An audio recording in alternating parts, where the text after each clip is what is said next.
Assalamu alaikum dear students, welcome to the platform of Nan Academy. I am your host Mohammad Zulkar में।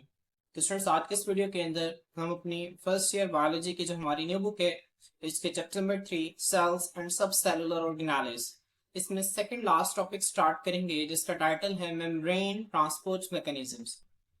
तो बच्चों membrane transport mechanism से क्या मुराद है?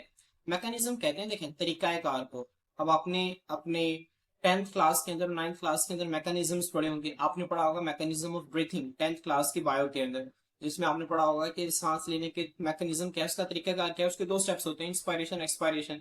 इसी तरह आपने 9th क्लास के अंदर पढ़ा होगा मैकेनिज्म ऑफ रेस्पायरेशन। रेस्पायरेशन के मैकेनिज्म क्या है, उसमें 3 स्टेप्स आपने पढ़े थे, ठीक है, बल्कि 4 पढ़े थे, glycolysis, pyruvic acid oxidation, Krebs cycle और इलेक्ट्रॉन ट्रांसपोर्ट चेन। तो बच्चों मैकेनिज्म कहते हैं तरीकाकार। हर चीज का एक अलग मैकेनिज्म होता है, हर रिएक्शन का एक मैकेनिज्म होता है, ठीक है।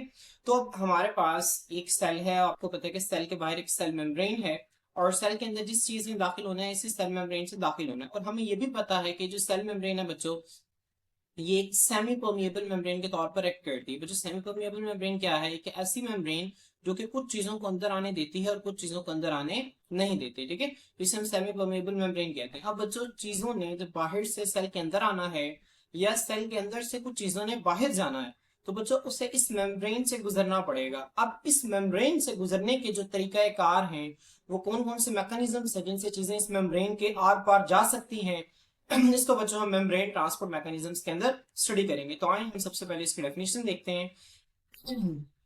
बच्चों देखें मेम्ब्रेन ट्रांसपोर्ट मैकेनिज्म्स क्या हैं। Membrane transport mechanisms are essential processes मतलब अमल, ठीक है, कोई भी प्रोसेस जो है एसेंशियल लाजमी, बच्चे लाजमी अमल है डेट अनएबल जो कि इस काबिल बनाता है द सेल को टू मेंटेन होमियोस्टेसिस। बच्चों होमियोस्टेसिस का क्या मतलब होता है, आपने पढ़ा होगा। होमियोस्टेसिस में कहते हैं ऐसा प्रोसेस जिसमें चीजें अपनी इंटरनल कंडीशंस को ना क्या रखती हैं, नॉर्मल रेंज के अंदर रखती हैं, चाहे एक्सटर्नल एनवायरनमेंट के अंदर कुछ भी तब्दीली आ जाए। मिसाल के तौर पर बच्चों, ठीक है, आपने बड़ी कॉमन एग्जांपल पढ़ी होगी, ठीक है, हमारी बॉडी का जो नॉर्मल टेम्परेचर होता है 37 डिग्री सेल्सियस, तमाम एंजाइम्स पे टेम्परेचर चाहिए होता है। अब गर्मियों में हमारी बॉडी के बाहर का जो टेम्परेचर है आमतौर पर 45 डिग्री तक चला जाता है। अब बच्चों क्या हमारी बॉडी का टेम्परेचर भी 37 से 45 पे चला जाएगा? नहीं, हमारी बॉडी का टेम्परेचर गर्मियों में भी 37 ही रहेगा। इसके अलावा सर्दियों में देखें बच्चों, आमतौर पर टेम्परेचर 20 डिग्री से कम ही होते हैं। हमारी बॉडी का कितना है 37, तो क्या सर्दियों में हमारी बॉडी का टेम्परेचर कम हो जाता है? नहीं, 37 ही रहता है। अब जो सराउंडिंग में देखें चेंज आ रहा है, लेकिन हमारी बॉडी क्या कर रही है, इस चेंज को अडेप्ट नहीं कर रही, ठीक है, बल्कि इस चेंज के खिलाफ रेजिस्टेंस शो कर रही है और उसका इंटरनल कंडीशंस है ना उसे मेंटेन कर रही है। बच्चों इस प्रोसेस को कहते हैं होमियोस्टेसिस। क्या कहते हैं बच्चों?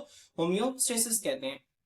अब जाहिर सी बात है होम्योस्टेसिस के अलग अलग तरह के मैकेनिज्म्स हैं। फर्स्ट करें गर्मियों में अगर हमें पसीना अच्छा गर्मियों में पसीना आता है, वो पसीना क्या करता है, जब इवेपोरेट होता है तो हमें कूलिंग इफेक्ट मिलता है जिससे हमारी बॉडी का टेम्परेचर क्या होता है, कम होता है। सर्दियों में आपको पता है कि शिवरिंग होती है, कांपते हैं। इसके अलावा हम गर्म कपड़े पहनते हैं, तो ये अडेप्टेशन देने से हम अपने टेम्परेचर को अडेप्ट करते हैं। तो ये तो मैंने आपको होम्योस्टेसिस समझाया बच्चों, ये तो हमारी बॉडी का होम्योस्टेसिस है। इसी तरह हमारे एक एक बॉडी का सेल है ना, वो भी होम्योस्टेसिस को मेंटेन करता है। फर्स्ट तरह के सेल के अंदर, ठीक है, मैं एक एग्जांपल देता हूँ, सोडियम आयन है, कुछ इसकी तादाद जो है वो क्या हो गई है, कम हो गई है।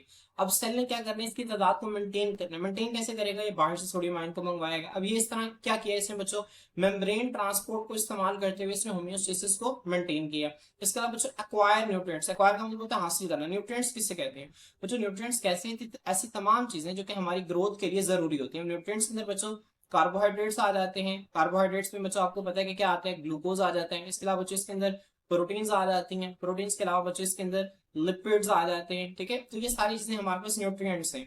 तो न्यूट्रिएंट्स को एक्वायर करना, फर्स्ट कहना बाहर जो है वो ग्लूकोज पड़ी हुई है C6H12O6। अब सेल क्या करेगा, इस ग्लूकोज को अंदर लेगा। अंदर क्यों लेगा? ताकि उसकी ग्लाइकोलाइसिस में उसको तोड़ सके, ग्लूकोज को ऑक्सीजन की मौजूदगी में तोड़ के इससे वाटर, कार्बन डाइऑक्साइड और एटीपी बना सके, ठीक है।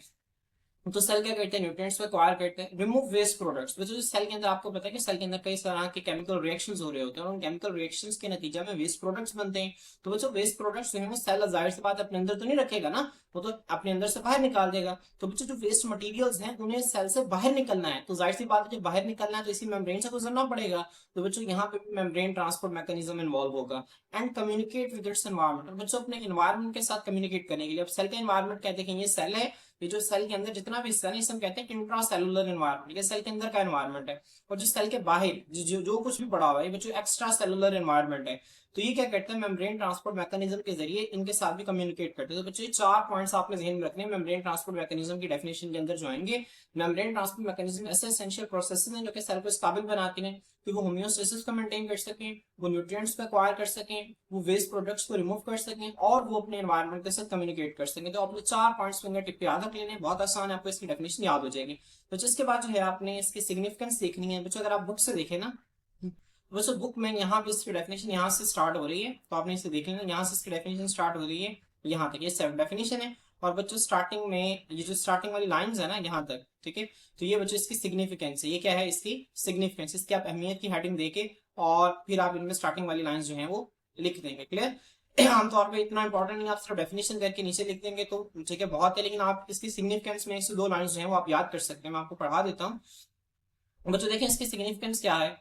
The movement of substances in and out of cells is crucial for cellular function। बच्चों crucial का मतलब होता है अहम।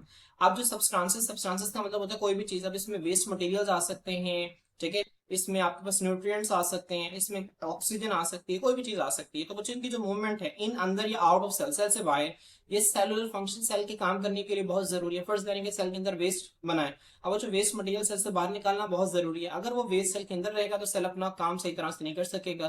तो ये जो चीजों की मूवमेंट है ना अंदर या बाहर, ये सेल के प्रॉपर फंक्शनिंग के लिए बहुत जरूरी है। अब जो दीज मूवमेंट्स आर डन, अभी जो मूवमेंट्स है ना जो सेल के आर पार की जाती हैं, done for nutrient Uptake, nutrient को लेने के लिए। बच्चों सेम वही चीजें जो कि अभी हमने ऊपर पढ़ी, ठीक है, यहाँ पे एक से दोनों ही चीजें हैं। न्यूट्रिएंट को लेने के लिए, वेस्ट एलिमिनेशन, वेस्ट प्रोडक्ट्स को बाहर निकालने के लिए, गैस एक्सचेंज।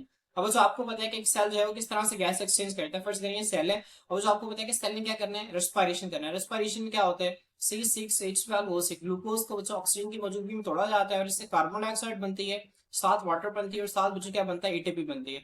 अब बच्चों सेल क्या करता है, ब्लड से ऑक्सीजन को लेता है और इसके अंदर क्या बनती है, सेल के अंदर कार्बन डाइऑक्साइड बनती है, उस कार्बन डाइऑक्साइड को ब्लड से बाहर निकाल देते हैं। तो बच्चों ये सेल जो है गैसेस एक्सचेंज करते हैं, और ये जो गैसेस के एक्सचेंज है ना ये भी सेल मेम्ब्रेन के जरिए होते हैं। सिग्नल ट्रांसडक्शन, जो सिग्नल ट्रांसडक्शन क्या होती है, अगर आपने मेरे पिछले लेक्चर्स दिए हैं सेल सिग्नलिंग के, तो मेरा ख्याल है कि आपको बहुत अच्छे तरीके से पता है कि सिग्नल ट्रांसडक्शन क्या होती है। जैसे ही बाहर से कोई लिगेंड आके सेल के रिसेप्टर पे आके अटैच होता है, ठीक है, तो रिसेप्टर के अंदर क्या आता है, कन्फॉर्मेशनल चेंज आता है, उसकी शेप के अंदर एक ऐसा चेंज आता है जिससे बच्चों वो जो पैगाम है ना जो लिगेंड लेके आता है वो सेल के अंदर जो है वो ट्रांसफर हो जाता है। इसे हम सिग्नल ट्रांसडक्शन कहते हैं, ठीक है, तो इसके लिए भी ये जरूरी है। बच्चों उसके बाद जो थर्ड पॉइंट इसकी सिग्निफिकेंस है वो क्या है, cells rely on the plasma membrane for regulating the movement of substances in and out of the cell। अब जो सेल्स है ना वो सिर्फ और सिर्फ प्लाज्मा मेम्ब्रेन पे रिलाई करते हैं। रिलाई का मतलब इन्हिसार करते हैं। फॉर रेगुलेटिंग, रेगुलेटिंग का मतलब क्या होता है, बाकायदगी बनाने के लिए, रेगुलेट करने के लिए, बाकायदा बनाने के लिए, द मूवमेंट ऑफ सब्सटेंसेस, चीजों की मूवमेंट को in and out of the cell, cell के अंदर और बाहर। बच्चे ध्यान में रखें कुछ प्लांट्स के बाहर सेल वॉल भी होती है, ऐसे ही ना, अगर प्लांट सेल्स की बात करें जाहिर सी बात है उनमें मेम्ब्रेन ट्रांसपोर्ट मैकेनिज्म तो प्लांट्स के अंदर भी होते हैं। तो बच्चों अब उनमें सेल वॉल होती है, लेकिन ध्यान में रखें कि जो सेल वॉल है ना ये चीजों की मूवमेंट में कोई रोल प्ले नहीं करती। मतलब ये किसी भी चीज को ये नहीं कहती कि तुम्हें बाहर रहना है, तुम्हें अंदर नहीं आना, ठीक है। ये काम जो है सिर्फ सेल मेम्ब्रेन का है जो कि सेमी परमेबल मेम्ब्रेन के तौर पर काम करती है। सेल वॉल जो है ये तमाम चीजों को अपने अंदर से गुजरने की इजाजत देती है, ठीक है, किसी भी चीज में कोई भी रुकावट पेश नहीं करती। तो आपसे अगर पूछ ले कि वो प्लांट की कौन सी मेम्ब्रेन है, ठीक है, कौन सी, ठीक है, प्लांट की कौन सी मेम्ब्रेन है जो कि सेल के बाहर मौजूद होती है, क्योंकि चीजों के सब्सटेंसेस, जो मूवमेंट ऑफ सब्सटेंसेस है ना उसके इन और आउट में अहम किरदार अदा करती है बच्चों, वो सिर्फ और सिर्फ प्लाज्मा मेम्ब्रेन या फिर सेल मेम्ब्रेन है। तो आपने इसको ध्यान में रखना, तो इसके सिग्निफिकेंस है। अब बच्चों मेम्ब्रेन ट्रांसपोर्ट मैकेनिज्म्स के ना 2 टाइप्स हैं। अब इन जो इनकी टाइप्स है ना जो इसको हम कहते हैं on the basis of energy, आया कि एनर्जी को इस्तेमाल करते हैं कि नहीं करते, इस बुनियाद पर हम इसकी 2 टाइप्स करते हैं। These mechanisms include 2 mechanisms। अब बच्चों जो मेम्ब्रेन ट्रांसपोर्ट मैकेनिज्म्स है ना इसमें 2 तरह के मैकेनिज्म्स आते हैं, इसके 2 तरह के टाइप्स हैं। एक है पैसिव ट्रांसपोर्ट और बच्चों एक हम कहते हैं एक्टिव ट्रांसपोर्ट। अब बच्चों आपको एक बार बड़े बखूबी अंदाज में पता है कि पैसिव ट्रांसपोर्ट क्या होती है, एक्टिव ट्रांसपोर्ट क्या होती है। एक्टिव ट्रांसपोर्ट में बच्चों एटीपी इस्तेमाल होती है, एनर्जी इस्तेमाल होती है, और पैसिव ट्रांसपोर्ट में बच्चों किसी भी किस्म की कोई भी एनर्जी इस्तेमाल नहीं होती है। बच्चों आप इसमें कोई फर्क ध्यान रखना है, आपको पता है कि पैसिव ट्रांसपोर्ट में क्या होता है, चीजें हाई कंसंट्रेशन से, ठीक है, कहां पे मूव करती हैं, लो कंसंट्रेशन की तरफ मूव करती हैं, ठीक है। और एक्टिव ट्रांसपोर्ट में क्या होता है बच्चों, चीजें लो कंसंट्रेशन से हाई कंसंट्रेशन की तरफ मूव करती है। मैं आपको इसकी बड़ी सादा सी मिसाल देता हूँ। मुझे देखें आपके घर में जो ड्रम है वो टॉप पर है, वैसे ही वो हाई लेवल पर है। अब ड्रम के अंदर पानी है, आप नीचे टैप ओपन करेंगे, ठीक है, तो पानी खुद ब खुद आएगा। आपको किसी किस्म की वहां पे एनर्जी तो नहीं ना देनी पड़ेगी ऊपर से पानी को नीचे लाने के लिए, नहीं, क्योंकि चीजों की टेंडेंसी होती है वो हाई लेवल से लो लेवल की तरफ मूव कर सकते हैं, ठीक है। तो ये बच्चों अब यहाँ पे किसी भी किस्म की कोई भी एनर्जी इस्तेमाल नहीं होती, इसे हम पैसिव ट्रांसपोर्ट कहते हैं। लेकिन बच्चों अगर आपने पानी को नीचे से ऊपर ड्रम में वापस भेजना है तो आप इस तरह से नहीं भेज सकते ठीक है, आपको क्या करना पड़ेगा, आपको मोटर चलानी पड़ेगी, आपको पंप लगाना पड़ेगा, जो कि क्या करेगा, ठीक है, पुश करेगा, वाटर को ऊपर धकेलेगा, एनर्जी को यूटिलाइज करेगा उस पानी को दोबारा से ऊपर भेजने के लिए। तो जब कभी भी आपने चीजों को लो लेवल से हाई लेवल पे भेजना है तो बच्चों आपको एनर्जी इस्तेमाल करनी पड़ेगी, और जब चीजें हाई लेवल से लो लेवल पे आती हैं तो किसी भी किस्म की कोई एनर्जी का यूजेज नहीं होता। तो आप लोगों ने इन बेसिक सी चीजों को ध्यान में रखना है। तो बच्चों जहां पे चीजें हाई से लो कंसंट्रेशन की तरफ मूव करती हैं पैसिव ट्रांसपोर्ट कहते हैं, जहां पे चीजें लो से हाई की तरफ मूव करती हैं यहाँ पे एनर्जी इस्तेमाल होती है, इसे हम एक्टिव ट्रांसपोर्ट कहते हैं। इसमें बच्चे आपके सामने सिंपल डायग्राम भी शो हो रही है, आप देख सकते हैं यहाँ पे देखें चीजें बाहर ज्यादा मॉलिक्यूल्स में है और अंदर कम है, तो यहाँ बाहर से चीजें अंदर की तरफ मूव कर रही हैं। ठीक है बच्चे, ये क्या है, ये पैसिव ट्रांसपोर्ट है। और बच्चों पैसिव ट्रांसपोर्ट के ना हमारे पास, ठीक है, कई तरह के प्रोसेसेस हैं, इसके अंदर कई तरह की टेक्निक्स आती हैं जिनको हम आगे पढ़ेंगे। ये आपके सामने एक लिखी हुई है डिफ्यूजन। बच्चों डिफ्यूजन से भी आप बड़े बखूबी वाकिफ है। एक को हम कहते हैं फैसिलिटेटेड डिफ्यूजन, इसमें चीजें प्रोटीन्स के जरिए, सेल मेम्ब्रेन के अंदर जो प्रोटीन्स होती है ना, इन प्रोटीन्स के जरिए मूव करते हैं, इसको हम आगे डिटेल से देखेंगे। तो आप यहाँ पे देख सकते हैं। इसी तरह बच्चों यहाँ पे एक्टिव ट्रांसपोर्ट है। अब बच्चों यहाँ पे क्या है, एक्टिव ट्रांसपोर्ट आप देख सकते हैं कि यहाँ पे देखिए जो स्केयर्स हैं अंदर क्या है, ज्यादा है, बाहर क्या है, कम है। अब देखें स्केयर्स कम से ज्यादा की तरफ आ रहे हैं। अब बच्चों जब ज्यादा की तरफ आ रहे हैं तो यहाँ पे एटीपी इस्तेमाल हो रही है, तो this is the active transport. तो होपफुली आपको इसका कंसेप्ट जो है क्लियर हो गया होगा। अब बच्चों आए हम सबसे पहले पैसिव ट्रांसपोर्ट को देखते हैं कि पैसिव ट्रांसपोर्ट है क्या। बच्चों देखें, the movement of molecules, molecules की movement across plasma membrane, plasma membrane के अक्रॉस मतलब प्लाज्मा मेम्ब्रेन के आर पार, विदाउट एनी एक्सपेंडिचर। एक्सपेंडिचर कहते हैं बच्चों खर्च को, ठीक है, आमतौर पे हम कॉमन वर्ड है एक्सपेंडिचर्स इस्तेमाल करते हैं कि मेरे एक्सपेंडिचर्स बहुत ज्यादा, मतलब मेरे अखराजात बहुत ज्यादा है। तो एक्सपेंडिचर का क्या मतलब होता है, खर्च ऑफ एनर्जी, मतलब बगैर एनर्जी को खर्च किए चीजों, मूवमेंट ऑफ मॉलिक्यूल्स, मॉलिक्यूल्स का सेल मेम्ब्रेन के आर पार मूव करना। बच्चों इसे हम क्या कहते हैं, इसे हम पैसिव ट्रांसपोर्ट कहते हैं। क्लियर, तो बहुत आसान से इसकी डेफिनेशन है। इसके बाद बच्चों इसके टाइप्स हैं, पैसिव ट्रांसपोर्ट के कौन कौन से टाइप्स होते हैं यहाँ पे देखें। इसके बच्चों 3 टाइप्स लिखे हुए हैं। एक हमारे पास है डिफ्यूजन, एक है फैसिलिटेटेड डिफ्यूजन और एक है ऑस्मोसिस। हम इन तीनों को बच्चों डिटेल से स्टडी करेंगे, और इसके बाद ऑस्मोसिस में हम लास्ट में बच्चों एक और चीज स्टडी करेंगे जिसे हम कहते हैं रिवर्स ऑस्मोसिस। हम इसको भी इंशाल्लाह तफसील से स्टडी करेंगे। क्लियर, बच्चों आपने इसकी डेफिनेशन और इसकी जो टाइप्स हैं जहन में रखनी है। ठीक है, जिस तरह से मैं पॉइंट्स बना रहा हूँ आप लोगों ने इस तरह से पॉइंट्स बना के चीजों को याद रखना है। मुझे इसके बाद यहाँ पे आपकी बुक में एक्टिव ट्रांसपोर्ट डायरेक्ट तो नहीं लिखा हुआ, लेकिन मैंने आपके लिए एक्टिव ट्रांसपोर्ट पहले बता दिया ताकि आपको इसका फर्क जहन में रहे। देखें, द मूवमेंट ऑफ सब्सटेंसेस, चीजों की movement across plasma membrane, plasma membrane के आर पार, फ्रॉम लोअर कंसंट्रेशन कम तादाद से टू हायर कंसंट्रेशन ज्यादा तादाद की तरफ, with the expenditure of energy, energy को इस्तेमाल करते हुए, इसे बच्चों में क्या कहते हैं, एक्टिव ट्रांसपोर्ट कहते हैं। तो देखें पैसिव ट्रांसपोर्ट और एक्टिव ट्रांसपोर्ट में आपको फर्क जहन में रहेगा ना।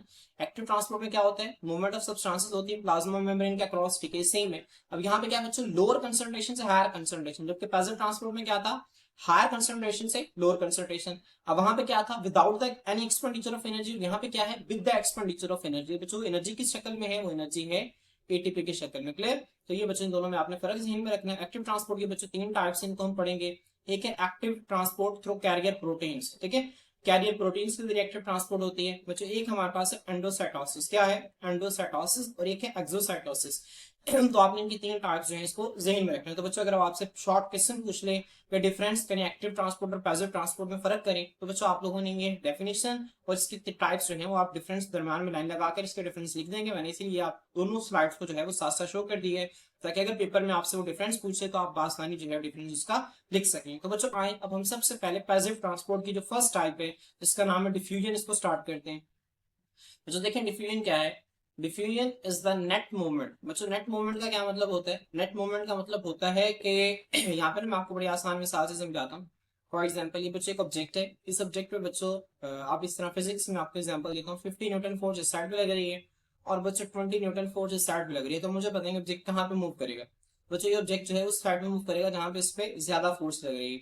अब बच्चों ये ऑब्जेक्ट जो है वो इस साइड में मूव करेगा। अब बच्चों अब मैं आपसे कहता हूँ कि इस ऑब्जेक्ट पे मुझे बताएंगे टोटल फोर्स कितनी लग रही है। तो आप क्या करेंगे बच्चों, आप ये करेंगे कि 50 न्यूटन इस साइड में, 20 न्यूटन इस साइड में, दोनों ऑपोजिट डायरेक्शन में है, तो यहाँ पे 20 न्यूटन कैंसिल हो जाएगा और इसके ऊपर टोटल जो फोर्स है बच्चों वो 30 न्यूटन लग रही है। ऐसे ही तो 30 न्यूटन की फोर्स के साथ ये ऑब्जेक्ट जो है वो इस डायरेक्शन में मूव करेगा। अब बच्चों जो 30 न्यूटन आया ना, इसे हम कहते हैं नेट फोर्स। नेट मतलब जो ले दे के, जब सारी चीजों को कैंसिल करवा के ना जो हमारे पास जो चीज आती है उसे हम नेट कहते हैं।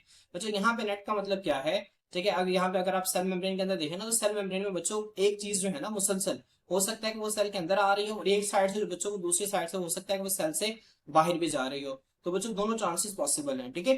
तो नेट मूवमेंट का मतलब ये है कि जब उसकी ओवरऑल मूवमेंट को देखा जाएगा ना, तो ओवरऑल मूवमेंट ऐसी हो कि चीजें जो है वो हायर कंसंट्रेशन से सेल के बाहर जो है हायर कंसंट्रेशन से चीजें सेल के अंदर लो कंसंट्रेशन की तरफ मूव करें, तो बच्चों इसे हम डिफ्यूजन कहते हैं। तो देखिए diffusion is the net movement, जो कि जो ओवरऑल मूवमेंट होगी ऑफ अ सब्सटेंस, किसी भी सब्सटेंस की, बच्चे लिक्विड हो सकता है या कोई भी गैस हो सकती है, from an area of higher concentration, कैसे एरिया से जहां पे उसकी तादाद ज्यादा है, to one of lower concentration, ऐसे एरिया की तरफ जहां पे उसकी तादाद क्या है, कम है। ठीक है, तो बच्चों अलोंग द कंसंट्रेशन ग्रेडियंट, अब देखें ग्रेडियंट का मतलब बच्चों क्या होता है, ग्रेडियंट आप कहते हैं फर्क को, किसे कहते हैं, फर्क को। कंसंट्रेशन ग्रेडियंट मतलब कंसंट्रेशन का फर्क, मिकदार का फर्क। अलोंग मतलब मिकदार के फर्क की सिमत में। ठीक है, अलोंग द कंसंट्रेशन ग्रेडियंट का क्या मतलब है, मिकदार के फर्क की सिमत में। मैं आपको डायग्राम से दिखाता हूँ। बच्चों आप यहाँ पे देखें, आपके सामने डायग्राम से हो रही है, ये आपके बाहर मॉलिक्यूल्स नजर आ रहे हैं। देखें ये क्या है, ये यहाँ पे ज्यादा कंसंट्रेशन में, हायर कंसंट्रेशन में। अंदर क्या है बच्चों, ये लो कंसंट्रेशन में। अब देखें यहाँ पे ज्यादा है तादाद और यहाँ पे कम है। अब बच्चों जब चीजें हायर कंसंट्रेशन से लो कंसंट्रेशन की तरफ मूव करेंगे ना बच्चों, तो हम इनकी मूवमेंट को कहेंगे अलोंग द कंसंट्रेशन ग्रेडियंट है। इसकी मूवमेंट क्या है बच्चों, अलोंग द कंसंट्रेशन ग्रेडियंट, मतलब जो कंसंट्रेशन का फर्क है ना, इसी के डायरेक्शन के अंदर है। ठीक है, जबकि बच्चों जब चीजें जहां पे लो कंसंट्रेशन से हाई कंसंट्रेशन की तरफ मूव करेंगी, तो हम यहाँ पे कहेंगे ये अगेंस्ट द कंसंट्रेशन ग्रेडियंट है। ये कंसंट्रेशन मिकदार का जो फर्क है ना, उसके खिलाफ चीजें मूव कर रही हैं। समझ आ रही है। तो जब याद रखें कि जब कभी भी हम डिफ्यूजन पढ़ेंगे या जगह डिफ्यूजन पढ़ेंगे, तो यहाँ पे क्या होगा, अलोंग द कंसंट्रेशन ग्रेडियंट होगा। क्लियर। जब बच्चों जब हम एक्टिव ट्रांसपोर्ट की बात करेंगे, तो यहाँ पे क्या होगा, अगेंस्ट द कंसंट्रेशन ग्रेडियंट हम बात कर रहे होंगे। तो आप लोगों ने इन चीजों को जहन में रखना है। तो होपफुली मैं उम्मीद करता हूं कि आप लोगों को इसकी समझ आ गई होगी। अब देखिए यहाँ पे हायर कंसंट्रेशन है, यहाँ पे लो कंसंट्रेशन, तो अलोंग द कंसंट्रेशन ग्रेडियंट जब चीजें मूव करेंगे बच्चों, तो यहाँ पे क्या होगा, ये जो मूवमेंट होगी बच्चों, इसे हम डिफ्यूजन कहते हैं। और ये जो सब्सटेंसेस हैं बच्चों, ये गैसेस भी हो सकती हैं और ये हमारे पास लिक्विड भी हो सकता है, मतलब कि वाटर भी हो सकता है। क्लियर। तो बच्चों होपफुली आपको डिफ्यूजन की डेफिनेशन जो है इससे क्लियरेंस हो गई होगी। अब देखें बच्चों, डिफ्यूजन जो है इट्स अ पैसिव ट्रांसपोर्ट। देखें because the cell does not expend energy, क्योंकि एक जो सेल है वो एनर्जी खर्च नहीं करता। When molecules diffuse across its membrane, बच्चों जहां पे भी डिफ्यूज आ जाए ना, डिफ्यूज का मतलब होता है चीजों का ज्यादा तादाद से कम तादाद की तरफ मूव करना। जब कभी भी मॉलिक्यूल ज्यादा तादाद से कम तादाद की तरफ मूव करते हैं सेल मेम्ब्रेन के अक्रॉस, सेल मेम्ब्रेन के आर पार, तो सेल किसी भी किस्म की कोई एनर्जी खर्च नहीं करता। तो बच्चों डिफ्यूजन ऑफ मॉलिक्यूल्स है ना, ये पैसिव ट्रांसपोर्ट की एक टाइप है, मतलब इसमें किसी भी किस्म की कोई भी एनर्जी का यूजेज जो है वो नहीं होगा। क्लियर। तो आपने इसको ज़हन रखना है, बहुत आसान है बच्चों। नेक्स्ट हमारे पास है फैसिलिटेटेड डिफ्यूजन। अब बच्चों अगर आप सिर्फ फैसिलिटेटेड पर गौर करें ना, फैसिलिटेट का मतलब होता है आसानी फराहम करना, सहूलतकारी फराहम करना। ठीक है, किसी चीज को सहूलत देना। डिफ्यूजन क्या है बच्चों, movement of molecules from an area of higher concentration to an area of lower concentration along the concentration gradient.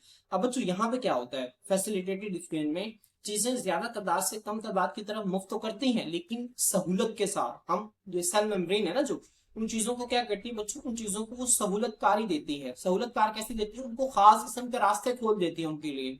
तो बच्चों वो खास किस्म के रास्ते कौन से हैं, वो खास किस्म के रास्ते वो प्रोटीन्स हैं जो कि सेल मेम्ब्रेन के अंदर एम्बेडेड होती हैं, धसी हुई होती हैं, जो कि देखिए या आप इसे इस तरह से कह सकते हैं जो कि सेल मेम्ब्रेन के अंदर फ्लॉट कर रही होती हैं। क्योंकि आपको पता है ना कि cell membrane according to fluid mosaic model, जो लिपिड बाइलेयर है हमारे पास, ठीक है, वो फ्लेक्सिबल है। ठीक है, वो फ्लूइड लाइक नेचर होता है, जिसके अंदर प्रोटीन्स के मॉलिक्यूल्स हैं वो फ्लॉट कर रहे होते हैं। तो बच्चों जो प्रोटीन के मॉलिक्यूल्स हैं वो मूवमेंट, चीजों की मूवमेंट के लिए क्या करते हैं, ठीक है, चैनल्स ओपन करते हैं, रास्ते ओपन करते हैं, जिसकी वजह से चीजें जो हैं वो सेल के बाहर से अंदर की तरफ मूव करती है। तो बच्चों ये है, ये भी डिफ्यूजन, लेकिन ये ऐसी डिफ्यूजन है जिसके लिए जो सेल मेम्ब्रेन की जो प्रोटीन्स हैं वो सहूलत दे रही हैं, सहूलतकारी दे रही हैं।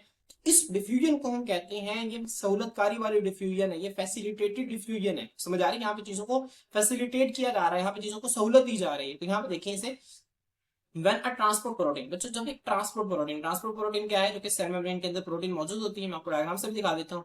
हेल्प्स, मदद करती है सब्सटेंस, किसी भी एक चीज की, टू मूव इट, उसको मूव करवाने में, डाउन इट्स कंसंट्रेशन ग्रेडियंट। बच्चों यहाँ पे देखें, डाउन इट्स कंसंट्रेशन ग्रेडियंट कह लेंगे या आप अलोंग द कंसंट्रेशन ग्रेडियंट कह लें, बात एक ही है। ठीक है, दो बातें हैं, एक है अलोंग द कंसंट्रेशन ग्रेडियंट और एक है डाउन इट्स कंसंट्रेशन ग्रेडियंट। तो जो कंसंट्रेशन ग्रेडियंट का क्या मतलब है, कंसंट्रेशन का फर्क। कंसंट्रेशन के फर्क से मुराद ये कि एक जगह पे चीजें हाई हैं, दूसरी जगह पे चीजें लो हैं। तो डाउनवर्ड्स कंसंट्रेशन ग्रेडियंट का मतलब ये है कि कंसंट्रेशन जो फर्क है ना, उसमें चीजें, ठीक है, नीचे मूव करती हैं, मतलब ज्यादा तादाद से कम तादाद की तरह मूव करती हैं, या आप इसे अलोंग द कंसंट्रेशन ग्रेडियंट भी कह देते हैं। आगे देखो वो ब्रैकेट में उसे एक्सप्लेन भी कर रहा है, from higher to lower concentration. तो बच्चों जो प्रोसेस है इसे हम फैसिलिटेटेड डिफ्यूजन कहते हैं। क्या है, बहुत आसान है।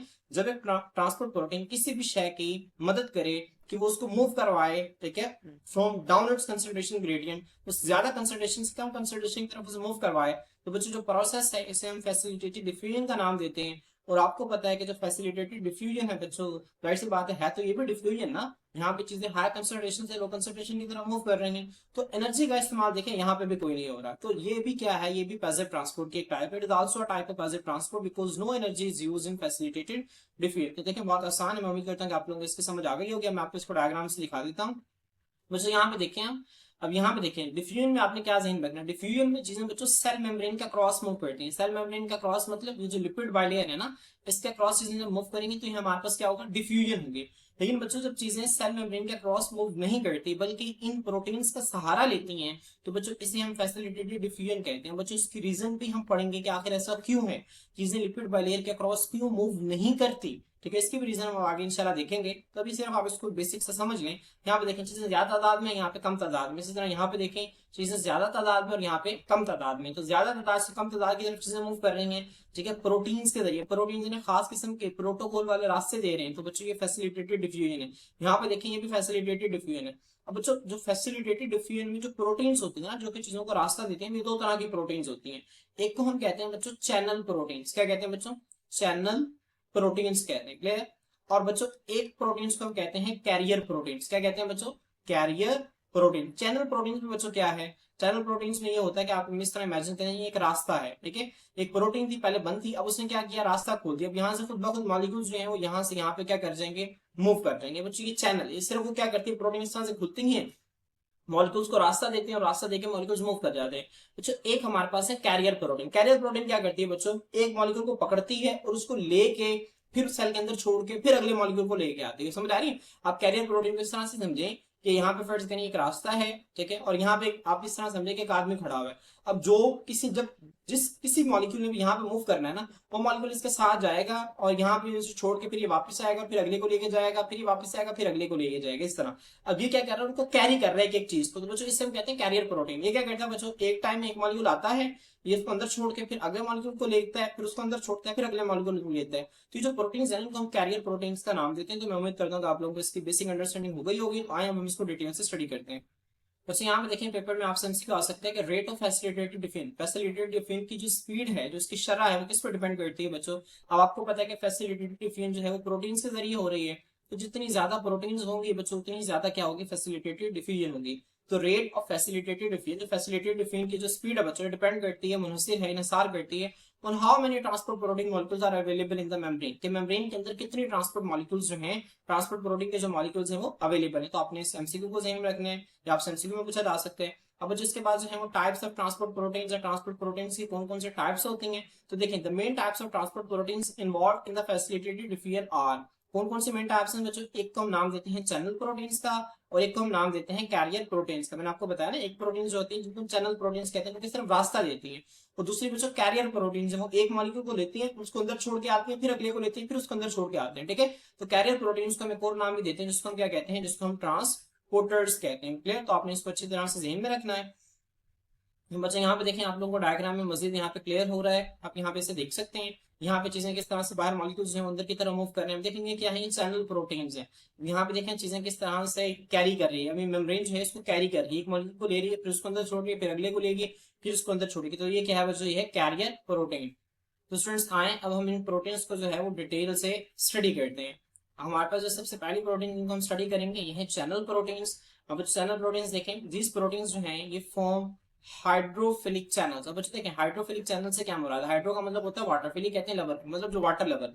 अब बच्चों आपको पता है कि जो सेल मेम्ब्रेन है, ठीक है, अब सेल मेम्ब्रेन की जो लिपिड बाइलेयर है, अब बच्चों लिपिड जो है वो आपको पता है कि वो वाटर सोल्यूबल नहीं होते, वो वाटर में इनसोल्यूबल होते हैं। तो ऐसी चीजें बच्चों जो कि वाटर के अंदर हल होती हैं वो लिपिड्स के अंदर हल नहीं होती। तो फॉर एग्जाम्पल अगर वाटर ने, एग्जाम्पल ले लेते हैं, वाटर में बच्चों अगर इस लिपिड बाइलेयर का क्रॉस मूव करना है, तो ये लिपिड बाइलेयर तो कभी भी वाटर को इजाजत नहीं देगी, क्योंकि वाटर तो मॉलिक्यूल तो उसके अंदर हल होता ही नहीं है। तो बच्चों अब वाटर मॉलिक्यूल्स के लिए क्या है, पानी में सेल के अंदर आना है कि नहीं आना, आना है ना, सेल को तो उसकी जरूरत है।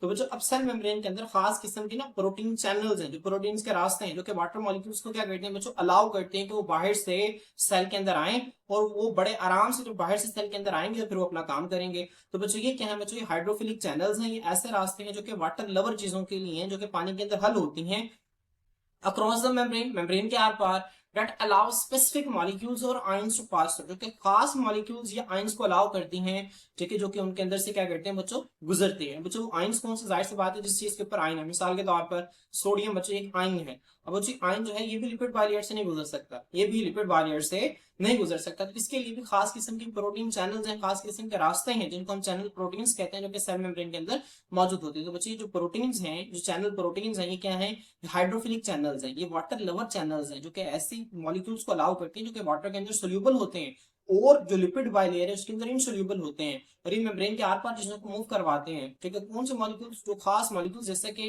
आयंस हो गए, ठीक है, और फिर उनको सेल के आर पार जो है वो क्या करवाते हैं, मूव करवाते हैं। अब बच्चों जो चैनल्स है ना हमारे पास, इनको हम गेटेड चैनल्स कहते हैं। ठीक है, आपने इसको ध्यान रखना है, आपने गेटेड चैनल्स की हेडिंग देनी है। अब बच्चों वो जो कहते हैं जो चैनल प्रोटीन्स है हमारे पास, दे कैन बी गेटेड और नॉन गेटेड। अभी गेटेड भी हो सकते हैं और नॉन गेटेड भी हो सकते हैं। बच्चों गेटेड और नॉन गेटेड चैनल्स में क्या फर्क है, देखिए बहुत आसान है। गेट आपको पता है किससे कहते हैं, दरवाजे को कहते हैं। ठीक है, अब आपके बाहर जो है, आपको पता है कि बाहर मेन गेट जो है, अब आप गेट को कब ओपन करते हैं, जब बाहर से कोई डोर को नॉक करता है, दस्तक देता है, या कोई डोरबेल बजाता है, तभी आप दरवाजे को ओपन करते हैं, ऐसे नहीं। अब बच्चों नॉन गेटेड का क्या मतलब है, जहां पे गेट नहीं है। ठीक है, अब मैं आपको अब इस यहाँ भी समझाता हूँ, यहाँ पे इसका मतलब क्या है। तो बट गेटेड चैनल्स के हैं ऐसे रास्ते हैं जो कि तब ओपन होते हैं जब बाहर से कोई स्टिमुलस आता है, कोई चेंज आता है, समझ आ रही। अब वो चेंज है बच्चों, वो वोल्टेज की शक्ल में हो सकता है। ठीक है, सेल के अंदर जो है वो वोल्टेज का चेंज आ गया, बाहर से कोई लिगेंड का मॉलिक्यूल आ गया, या बच्चों सेल के ऊपर कोई भी स्ट्रेस लगी, इस शक्ल में हो सकता है। ठीक है, तो बाहर से बच्चों किसी भी स्टिमुलस, किसी भी चेंज के नतीजा में रास्ते जब ओपन होते हैं ना, तो फिर ऐसे चैनल्स जो कि किसी भी स्टिमुलस के नतीजा में खुलते हैं तो हम कहते हैं गेटेड चैनल्स। और बच्चों कुछ ऐसे चैनल्स होते हैं जो कि मुसलसल ओपन रहते हैं, इनको हम कहते हैं नॉन गेटेड चैनल्स। क्या कहते हैं बच्चों, नॉन गेटेड चैनल्स। तो आपने इसको जहन में रखना है, ऐसे चैनल्स जो कि किसी रिस्पॉन्स के नतीजा में ओपन होते हैं, इनको हम क्या कहते हैं बच्चों, गेटेड चैनल्स। तो कैसे चैनल्स जो कि हमेशा ओपन रहते हैं, इनको हम नॉन गेटेड चैनल्स कहते हैं। तो जो चैनल प्रोटीन्स हैं गेटेड भी हो सकते हैं और नॉन गेटेड भी हो सकते हैं। हम आगे देखें गेटेड चैनल्स को, उसने एक्सप्लेन किया है। गेटेड चैनल्स ओपन, ये खुलती हैं और क्लोज या बंद होते हैं in response to specific stimuli. Stimuli बच्चों किसे कहते हैं, कोई भी चेंज एनवायरनमेंट के अंदर आ जाए, इसे हम स्टिमुलाई कहते हैं। हम सेल के लिए स्टिमुलाई क्या होगा, जो कि सेल के बाहर जो एनवायरनमेंट है ना, इसके अंदर जो चेंज आएगा। अब जो चेंज क्या आ सकते हैं, वोल्टेज चेंजेस। ठीक है बच्चों, सेल के अंदर जो है वोल्टेज चेंजेस हो सकते हैं। अब जो आप इंशाल्लाह सेकेंड ईयर के अंदर हम पढ़ेंगे, ठीक है, हमारे पास जो एक सेल है ना, इसके क्रॉस जो है वो वोल्टेज का फर्क होता है। वोल्टेज मतलब क्या होता है, ठीक है, अब देखें फर्स्ट करें, बाहर आयन जो है पॉजिटिव आयन ज्यादा है, अंदर नेगेटिव आयन क्या है, ज्यादा है। अब जो जाहिर सी बात है, बाहर पॉजिटिव आयन ज्यादा है, अंदर नेगेटिव आयन ज्यादा है, तो यहाँ पे ऑटोमेटिकली एक वोल्टेज डेवलप हो जाएगा। ठीक है, तो जब यहाँ पे वोल्टेज डिस्टर्ब होगा ना, तो तब ये चैनल प्रोटीन्स ओपन हो सकते हैं। इसके अलावा बच्चों लिगेंड बाइंडिंग, लिगेंड क्या है बच्चों, बाहर से कोई भी मॉलिक्यूल, कोई हार्मोन हो सकता है, ठीक है, जो कि सेल मेम्ब्रेन के साथ आके अटैच हुआ है, तो उस लिगेंड को अंदर आने के लिए बच्चों, ठीक है, उस लिगेंड के अटैच होने के साथ गेटेड चैनल्स ओपन हो सकते हैं। या बच्चों मैकेनिकल स्ट्रेस या कोई भी दबाव हो सकता है जो कि सेल के ऊपर आता है, मिसाल के तौर पर, ठीक है, मैकेनिकल स्ट्रेस में क्या आ सकता है बच्चों, कहीं पे चोट वगैरह लग गई तो उसके रिस्पॉन्स में फौरन से चैनल्स ओपन हो जाएंगे और चीजों को मूवमेंट अलाउ करेंगे सेल के अंदर आके, ताकि वो खास किस्म का रिस्पॉन्स जनरेट कर सके। ठीक है, तो ये जो है ये स्टिमुलाई है जिनके नतीजे में गेटेड चैनल्स ओपन या क्लोज होते हैं। तो आपने इसको ध्यान में रखना बच्चों। इसकी एग्जांपल्स क्या है, यहाँ पे देखें, एग्जाम्पल्स इंक्लूड आयन चैनल्स। बच्चों इसमें आयन चैनल्स आते हैं। आयन चैनल्स क्या करते हैं बच्चों, allow the passage of specific ion, जो खास आयन होते हैं, जैसे सोडियम हो गया, पोटेशियम हो गया, कैल्शियम हो गया, क्लोराइड हो गया, इनके मूवमेंट को बच्चों अलाउ करते हैं। एक्वा पोरिन्स, बच्चों एक्वा कहते हैं वाटर को, पोरिन्स कहते हैं सुराख को। मतलब ये ऐसे रास्ते हैं बच्चों जो कि वाटर मॉलिक्यूल्स को क्या करते हैं, अलाउ करते हैं। आगे देखें ब्रैकेट में से लिखा हुआ है, facilitate the rapid transport of water molecules. Aqua porins क्या है बच्चों, खास किस्म की प्रोटीन्स हैं जो कि क्या करते हैं, सेल मेम्ब्रेन के क्रॉस वाटर मॉलिक्यूल्स को जो तेजी से ट्रांसपोर्ट कर क्या करते हैं बच्चों, फैसिलिटेट करती हैं। तो बच्चों गेटेड चैनल्स की एग्जांपल्स में क्या आ जाएगा, ठीक है, आयन चैनल्स या एक्वा पोरिन्स। तो आपने इसे ध्यान में रखना है कि बहुत आसान और बहुत ही इंपॉर्टेंट है। चैनल प्रोटीन्स क्या होते हैं, होपफुली आपको इसकी अंडरस्टैंडिंग हो गई होगी। बच्चों नेक्स्ट हमारे पास जो है वो कैरियर प्रोटीन्स है। कैरियर प्रोटीन्स क्या करती है, मैंने आपको बताया कि एक एक मॉलिक्यूल को कैरी करती है, उसको अंदर छोड़ के आती है, फिर दोबारा नए मॉलिक्यूल को कैरी करती है, फिर उसको अंदर छोड़ के आती है। इनको हम ट्रांसपोर्टर्स भी कहते हैं। क्या कहते हैं बच्चों, ट्रांसपोर्टर्स। अब यहाँ पे देखें, these proteins bind to the specific molecule they transport. अब ये प्रोटीन्स क्या करती हैं, वो जो खास मॉलिक्यूल जिन्होंने ठीक है, जिन जिन मॉलिक्यूल को इन्होंने क्या करना, जो ट्रांसपोर्ट करना, उनके साथ ये बाइंड करती है, उनके साथ ये जुड़ जाती हैं, फिर क्या करती है, undergo a conformational change. Conformational change क्या होता है बच्चों, उन प्रोटीन्स की शेप के अंदर एक चेंज आता है, and move the molecule across the membrane, और उस मॉलिक्यूल को क्या करते हैं बच्चों, मेम्ब्रेन के अक्रॉस मूव करवा देती है। मैं आपको दिखा देता हूँ डायग्राम से। बच्चों यहाँ पे देखें, आपको डायग्राम में नजर आ रहा है, ये जो बच्चों जो प्रोटीन आपको नजर आ रही है, पहले इस तरह से ओपन होती है, इस तरह से इसका माउथ ओपन होता है, तो ये अंदर से क्लोज होता है यहाँ से, ठीक है, और बाहर से क्या होता है बच्चों, ओपन होगा इस तरह से। मतलब मैं अगर यहाँ पे आपको ड्रॉ करके दिखाऊं ना, ठीक है बच्चों, इस तरह से। अब ये यहाँ अंदर से बच्चों इस तरह से क्लोज होगा और बाहर से क्या होगा बच्चों, इस तरह से ओपन होगा। अब जब ओपन होगा तो यहाँ से मॉलिक्यूल को लेगा, जब बच्चों मॉलिक्यूल को अंदर ले लेगा ना, फिर ये यहाँ से क्या हो जाएगा, बंद हो जाएगा और नीचे से क्या हो जाएगा, खुल जाएगा। अभी एक टाइम में बच्चों क्या हो रहा है, जब ये प्रोटीन है ना, जो कैरियर प्रोटीन है बच्चों, ये क्या किया इसने, ये बाइंड हुई उस मॉलिक्यूल के साथ जिसको इसने क्या करवाना है, ट्रांसपोर्ट करवाना है। अब बच्चों जब बाइंड हुई तो इसकी शेप के अंदर एक चेंज आया, कन्फॉर्मेशनल चेंज, जिसे हम क्या कहते हैं, कन्फॉर्मेशनल चेंज। कन्फॉर्मेशनल चेंज आया और फिर इसने क्या किया, इस मॉलिक्यूल को सेल के अंदर ट्रांसपोर्ट करवा दिया और फिर इसी तरह से नेक्स्ट मॉलिक्यूल्स की ये क्या करवाती है, ट्रांसपोर्टेशन करवाती है क्रॉस द सेल मेम्ब्रेन। तो देखें बहुत आसान है, आपने इसको इसी तरह से याद रखना है। अब जो नेक्स्ट देखें, specificity, they are highly specific for the molecules they transport. अभी बड़े मखसूस होते हैं मॉलिक्यूल्स के लिए जिनको ये क्या करते हैं बच्चों, ट्रांसपोर्ट करते हैं। अब हर मॉलिक्यूल को ट्रांसपोर्ट करने के लिए ना बच्चों अलग ट्रांसपोर्टर्स होते हैं। ग्लूकोज को ट्रांसपोर्ट करने के लिए अलग ट्रांसपोर्टर्स होते हैं जिनको हम ग्लूकोज ट्रांसपोर्टर्स कहते हैं। अमाइनो एसिड्स को ट्रांसफर करने के लिए अलग होते हैं जिनको अमाइनो एसिड ट्रांसपोर्टर्स कहते हैं। क्लियर? इस तरह हर मॉलिक्यूल का ट्रांसपोर्ट के लिए क्या होते हैं बच्चों, अलग ट्रांसपोर्टर्स होते हैं। अब यहाँ पे देखें, आगे आप हेडिंग बनाएंगे सेचुरेशन की। बच्चों सेचुरेशन का क्या मतलब होता है, सेचुरेशन का मतलब होता है, ठीक है, ठीक है, सब चीजों का फिल हो जाना, ऑक्यूपाई हो जाना। अब यहाँ पे देखिए क्या कहते हैं, वो कहते हैं दे कैन बिकम सैचुरेटेड, ये सैचुरेटेड हो सकती है, meaning there is a maximum rate of transport when all proteins are occupied. अब बच्चों मिसाल के तौर पर ये सेल मेम्ब्रेन है, इस सेल मेम्ब्रेन के अंदर इस तरह से, ठीक है, फर्स्ट करेंगे 5 जो है वो ट्रांसपोर्टर्स हैं, 5 ट्रांसपोर्टर्स हैं। अब जो 5 ट्रांसपोर्टर से मुराद क्या है, अब ये जो सेल मेम्ब्रेन है ना बच्चों, इसका मैक्सिमम ट्रांसपोर्ट रेट क्या हो सकता है। अब आपको पता है कि एक ट्रांसपोर्ट जो है ना, एक ट्रांसपोर्टर एक वक्त में एक ही मॉलिक्यूल को अंदर लाता है। अब जो यहाँ देखें होगा क्या कि एक ट्रांसपोर्टर ये एक ग्लूकोज को अंदर लाएगा, ये दूसरे ग्लूकोज को अंदर लाएगा, ये तीसरे को लाएगा, ये चौथे को लाएगा और ये पांचवे को लाएगा। अब मैक्सिमम इसका रेट क्या है बच्चों, 5 है। समझ आ रही? तो बच्चों इसकी मैक्सिमम स्पीड कब होती है फैसिलिटेटेड डिफ्यूजन की कैरियर प्रोटीन्स में, जब इसकी जितने भी जो प्रोटीन्स होती हैं, जो कैरियर प्रोटीन्स होती हैं बच्चों, वो सेचुरेटेड हो जाती हैं। सेचुरेटेड से क्या मुराद है बच्चों, जितने भी जो प्रोटीन्स है ना वो सब एक एक मॉलिक्यूल के साथ बाइंड कर जाते हैं ना, हम इसे कहते हैं सेचुरेटेड हो गई है। जब वो सेचुरेटेड हो जाती है तो वहां पे बच्चों उनके ट्रांसपोर्ट की जो स्पीड है वो भी क्या हो जाती है, मैक्सिमम हो जाती है। देखें देखें बिकम सेचुरेटेड, ये सेचुरेटेड हो जाती है, meaning there is a maximum rate. Saturated का क्या मतलब बच्चों, जब हर ट्रांसपोर्ट प्रोटीन जो है वो एक मॉलिक्यूल के साथ बाइंड कर जाएगी तो अब ये जो है इसे सेचुरेशन कहेंगे। तो इसका मतलब क्या है, there is a maximum rate of transport, transport की जो स्पीड है बच्चों मैक्सिमम होगी when all carrier proteins are occupied, जितने भी जो कैरियर प्रोटीन्स है ना वो सब ऑक्युपाई होंगे। ऑक्युपाई का मतलब क्या होगा, उनके ऊपर मॉलिक्यूल्स अटैच होंगे उनके साथ, ठीक है। तो ये जो है आसान से इसका कॉन्सेप्ट है बच्चों। नेक्स्ट इसके एग्जांपल्स देखिए, आप एग्जांपल्स क्या हैं बच्चों इनके, एग्जांपल्स इंक्लूड ग्लूकोज ट्रांसपोर्टर, इसमें ग्लूकोज ट्रांसपोर्टर्स आ जाते हैं क्योंकि फैसिलिटेट करते हैं ट्रांसपोर्ट ऑफ ग्लूकोज। इस तरह अमाइनो एसिड ट्रांसपोर्टर्स बच्चों क्या करते हैं, अमाइनो एसिड्स की इनटू या out of the cell transport को क्या करते हैं बच्चों, फैसिलिटेट करते हैं। देखिए बहुत इसके आसान से एग्जांपल्स हैं जिनको आप लोगों ने याद रखने हैं बच्चों। नेक्स्ट जो है आपकी बुक में इसका फर्क दिया हुआ है, आप लोग इसके फर्क को देख सकते हैं। बहुत आसान फर्क है जो कि आपके बुक में इसको एक्सप्लेन किया हुआ है देखिए सबसे पहले सिंपल डिफ्यूजन और फैसिलिटेटेड डिफ्यूजन में क्या फर्क होता है बच्चों, आपसे शॉर्ट क्वेश्चन में पूछा जा सकता है। तो देखिए मैकेनिज्म क्या है, substances move from higher concentration to low concentration directly through the lipid bilayer of plasma membrane. Diffusion में क्या होता है बच्चों, चीजें हायर कंसंट्रेशन से लो कंसंट्रेशन की तरफ मूव करती हैं प्लाज्मा मेम्ब्रेन के अक्रॉस। जबकि बच्चों फैसिलिटेटेड डिफ्यूजन में जो है वो ऐसा नहीं होता। यहाँ पे क्या होता है, substances move from higher concentration to lower concentration through specific transport proteins, खास किस्म के ट्रांसपोर्ट प्रोटीन्स होते हैं जो कि चैनल प्रोटीन्स भी हो सकती हैं या कैरियर प्रोटीन्स भी हो सकती हैं। वो जो प्रोटीन्स हैं embedded in plasma membrane, plasma membrane के अंदर घसी होती है। तो देखिए बहुत आसान, इसका जो पहला फर्क जो है हमने पढ़ा बहुत आसान है, अगर आपने पिछला समझ लिया तो ये भी आपको बहुत आसानी से समझ आ गया। और बच्चों एनर्जी रिक्वायरमेंट देखें, हम देखें जो सिंपल डिफ्यूजन है और जो फैसिलिटेटेड डिफ्यूजन है बच्चों, ये दोनों ही किसकी टाइप्स हैं बच्चों, दोनों ही पैसिव ट्रांसपोर्ट के टाइप्स हैं। तो दोनों में भी किसी किस्म का कोई भी एनर्जी यूजेज नहीं होगा। तो it is a passive transport mechanism, एक पैसिव ट्रांसपोर्ट मैकेनिज्म है requiring no energy input from the cell, जो कि सेल से किसी भी किस्म की कोई भी एनर्जी नहीं लेगा। जबकि यहाँ पे देखें बच्चों it is also passive transport mechanism, ये भी पैसिव ट्रांसपोर्ट मैकेनिज्म है and does not require energy, और ये भी सेल से किसी भी किस्म की कोई भी एनर्जी जो है वो नहीं लेगा। नेक्स्ट है बच्चों types of molecules, typically involve small molecules, small non-polar molecules। बच्चों नॉन पोलर मॉलिक्यूल से क्या मुराद है, ऐसे मॉलिक्यूल्स जिनके ऊपर पार्शियल पॉजिटिव और पार्शियल नेगेटिव चार्ज नहीं होते उन्हें नॉन पोलर मॉलिक्यूल्स कहते हैं। आपको पता है ना पानी जो है वाटर, ये पोलर मॉलिक्यूल है, इसमें ऑक्सीजन के ऊपर पार्शियल नेगेटिव चार्ज होता है, हाइड्रोजन के ऊपर पार्शियल पॉजिटिव चार्ज होता है, ठीक है। तो बच्चों इनके ऊपर पार्शियल नेगेटिव और पार्शियल पॉजिटिव चार्ज है, तो बच्चों इसी वजह से इनके ऊपर चार्ज होने की वजह से लिपिड बाइलेयर से अक्रॉस जो है वो मूव नहीं कर सकते। जबकि देखें आप ऑक्सीजन, ऑक्सीजन जो है इसके ऊपर कोई चार्ज नहीं, ये बड़े आराम से जो है वो सिंपल डिफ्यूज हो जाता है सेल मेम्ब्रेन के अक्रॉस। तो कार्बन डाइऑक्साइड है बच्चों, ये भी बड़े आराम से डिफ्यूज हो जाती है, ठीक है। तो आमतौर पर बच्चों स्मॉल नॉन पोलर मॉलिक्यूल्स, ऐसे छोटे नॉन पोलर मॉलिक्यूल्स जिनके ऊपर कोई चार्ज नहीं होता, जैसे ऑक्सीजन हो गया, कार्बन डाइऑक्साइड हो गया, एंड लिपिड सोल्यूबल सब्सटेंस, तो बच्चों लिपिड के अंदर हल होने वाले सब्सटेंसेस, मिसाल के तौर पर बच्चों हमने जब ठीक है जब सिग्नल सेल सिग्नलिंग पढ़ी ना, वहां पे बच्चों मैंने आपको बताया था जो स्टेरॉइड्स होते हैं, क्या होते हैं स्टेरॉइड सिग्नलिंग में मैंने आपको बताया था। स्टेरॉइड बच्चों जैसे कि कोलेस्ट्रॉल की मैंने आपको एग्जांपल दी थी, बच्चों ये क्या होते हैं, कोलेस्ट्रॉल एक लिपिड है, ये लिपिड सोल्यूबल है, तो बच्चों बड़े आराम से सेल के अंदर जो है मूव कर जाएगा। सेल मेम्ब्रेन की जो लिपिड बाइलेयर है इसको किसी भी किस्म की कोई भी रेजिस्टेंस शो नहीं करेगी, तो आपने इसको ध्यान में रखना है। बच्चों यहाँ पे देखें प्राइमरीली इन्वॉल्व्स पोलर और चार्ज मॉलिक्यूल, कुछ यहाँ पे अब वो मॉलिक्यूल जो कि डिफ्यूजन के जरिए मूव नहीं कर सकते उनको यहाँ पे मूव करवाया जाता है।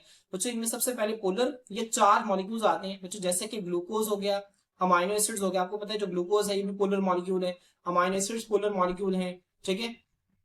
आइंस हो गए बच्चों which can not easily pass through the hydrophobic core of the lipid bilayer. बच्चों हाइड्रोफोबिक का क्या मतलब है, हाइड्रो मतलब वाटर, फोबिक कहते हैं हेटर को, कोर कहते हैं सेंटर को। ये सेल मेम्ब्रेन है ना बच्चों जो कि लिपिड बाइलेयर है, अब इसका जो सेंटर वाला हिस्सा है बच्चों ये क्या है हाइड्रोफोबिक कोर है। बच्चों अगर मैं आपको बताऊं ना यहाँ पे आपको पता है कि इस तरह से इसका हेड जो बाहर होता है और इसकी टेल्स जो है वो अंदर होते हैं बच्चों, इसी तरह से यहाँ पे। अब बच्चों इसका हेड नीचे की तरफ बाहर होता है, इसकी टेल्स अंदर होती है। बच्चों आपको पता है कि जो इसका हेड है ये फास्फोलिपिड से मिलकर बना हुआ है ना, इसका हेड जो है वो हाइड्रोफिलिक होता है, टेल इसकी बच्चों हाइड्रोफोबिक होती है।